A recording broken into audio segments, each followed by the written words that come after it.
હાલો જય શ્રી કૃષ્ણ, જય ગિરનારી। જોઈ લો અમારા ભાભી છે, ફઈના દીકરાની વહુ, એ આસામમાં ચોખાનું વાવેતર કરી રહી છે મમ્મીના ઘરે।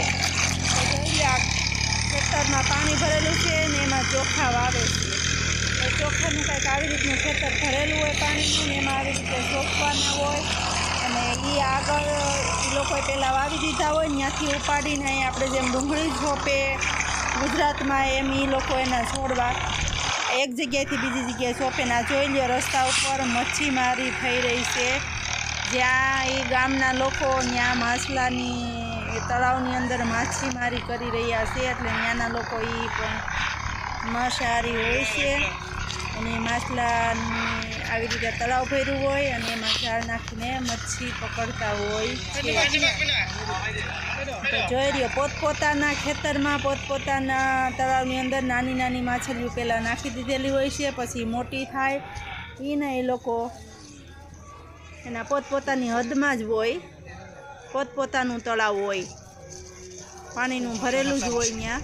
એમાં જોઈએ એવી રીતના જો પકડે, જો બતાવી નાની નાની માછલીઓ છે, છોટી છોટી, અને જો આવી રીતે કાંઈક। અને અત્યારે ત્યાં ચાલી રહ્યો છે વેકેશન ચોમાસામાં, કારણ કે ત્યાં બહુ ધોધમાર વરસાદ પડતો હોય છે, એટલે ચોમાસામાં જ વેકેશન પડે।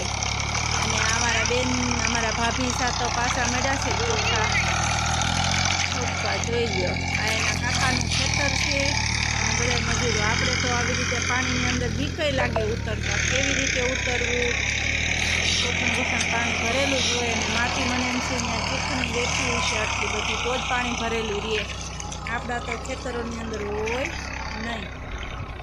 આવી જ રીતે રસ્તા રોડ જોઈ લો। અને 15-20 દિવસ રોકાવાના છે, તો ચાના બગીચા પણ છે, એ પણ મેં હું વિડીયોમાં તમને બતાવીશ।